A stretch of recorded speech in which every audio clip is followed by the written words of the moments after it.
Hello and welcome to the Midweek Check-in. It's really good to see you. As we approach the new church year, don't forget the first season in the church calendar is Advent. We still have a few days left to prepare. I'm suggesting we need to get ready in order to get ready, a preparation for the season of preparation.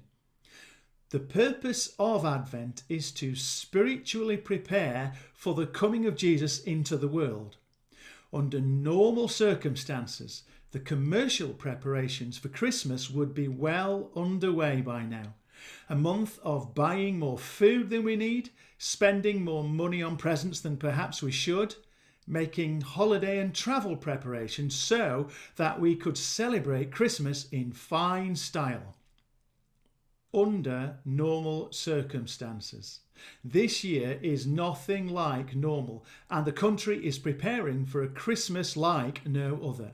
We find out very soon what the tiered restriction levels will impose and how they'll impact our experience of Christmas. Everyone questioned on the TV in recent days about how they're going to celebrate Christmas say that they're going with vastly scaled down plans, that they'll err on the side of caution. Everyone is worried about how our Christmas plans will be affected. It looms large in our minds. Here's the thing. Christmas, especially for us, is a celebration of God with us. Theologically, there is no more important message, no better good news than this. If you like, Advent could be seen as a time to get a new perspective, a fresh way to see the world. Everyone's talking about how different our Christmas is going to be and how not seeing our extended family is going to adversely affect us. How many of us are working through our spiritual preparation? What are your spiritual plans for Advent? Is it fair to say that we're very worried about how a scaled-back Christmas might affect our happiness, but have given very little thought to how we can successfully maintain our spiritual equilibrium? What are our spiritual plans for Advent? I suppose it might come across as being a bit aggressive, but I still want to pose the question. The midweek check-in is where the bar is higher in terms of our expectations of you. I don't seek to accuse or make anyone feel bad, but as we all know, there is a lot of mental, psychological and emotional effort goes into trying to make Christmas a success.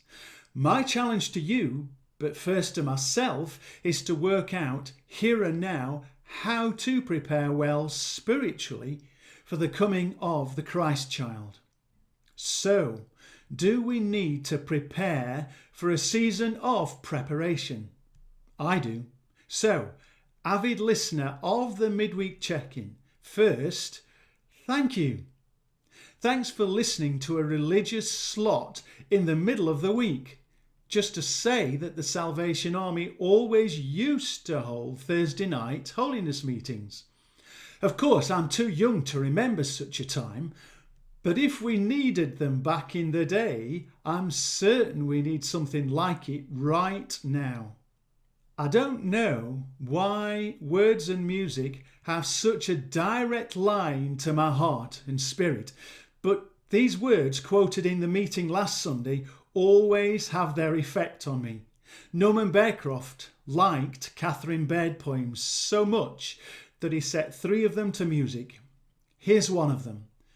In every youthful face I see the Christ child smiling down on me. For once, upon a night of joy and clothed in a little boy, God, in sweet majesty came near. His voice was young and passing clear, awakening the heart in me and calling, I have need of thee.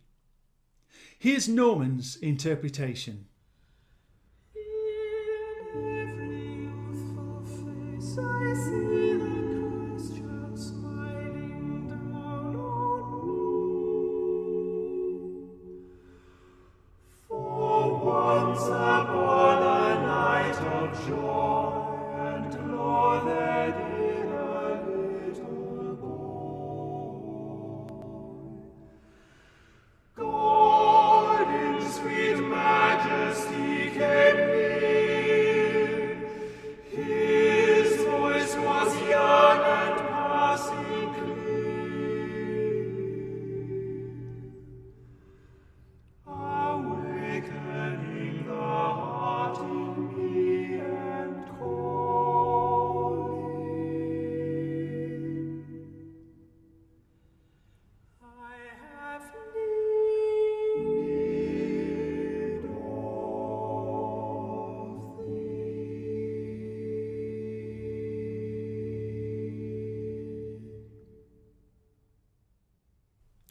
This, for me, is seeing on a different level. Empathy requires us to see the world through another's eyes. From last weekend, we were reminded that the eyes of our heart are to be opened. What we need is some sort of spiritual defibrillation kit. Ideally, not because we're spiritually dead, but because our sinus rhythm, our spiritual perception, needs a bit of a reset. The words we'll probably look at come Advent Sunday are those found in Isaiah 64, verse 4. Since ancient times no one has heard, no ear has perceived, no eye has seen any God besides you who acts on behalf of those who wait for him. Isaiah was speaking to an errant nation who struggled to comprehend just how immense and powerful God is. We need wisdom before we can begin to unlock this same mystery. Paul restates the same words differently, but confirms that wisdom is key. Selected words from 1 Corinthians 2 to make the point. We do, however, speak a message of wisdom among the mature, but not the wisdom of this age. We declare God's wisdom, a mystery that has been hidden and that God destined for our glory before time began. As it is written, what no eye has seen, what no ear has heard, what no human mind has conceived, the things God has prepared for those who love him, these are the things God has revealed to us by the Spirit. The Spirit searches all things, even the deep things of God. What we have received is not the spirit of the world, but the Spirit who is from God, so that we may understand what God has freely given us. The commercial aspect of Christmas is not sinful and to be demonized. There is additional preparation needed that only Holy Spirit imparted wisdom can instruct us about.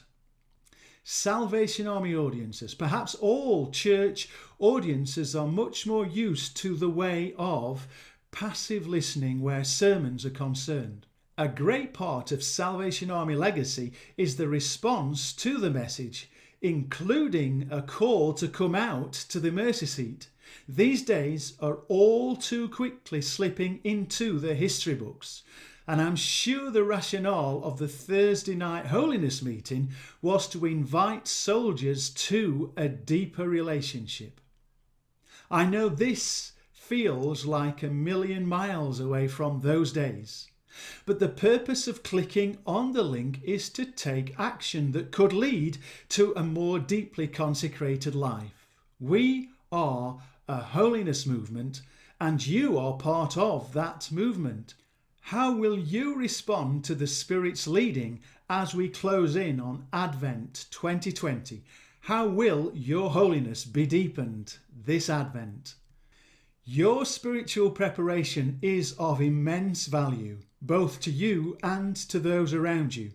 It's probably the best present you could give anyone, to spend time preparing for Jesus coming into the world, God with us. Read Isaiah and Corinthians again and click the link. Imagine you're writing a letter to God. Here's a start. Dear God, thank you for the gift of your Son Jesus. My gift to you this Advent is... Click the link. Tell God. Thanks for listening. Have a great week. See you on Sunday. Keep safe and have a wonderful time preparing for Advent.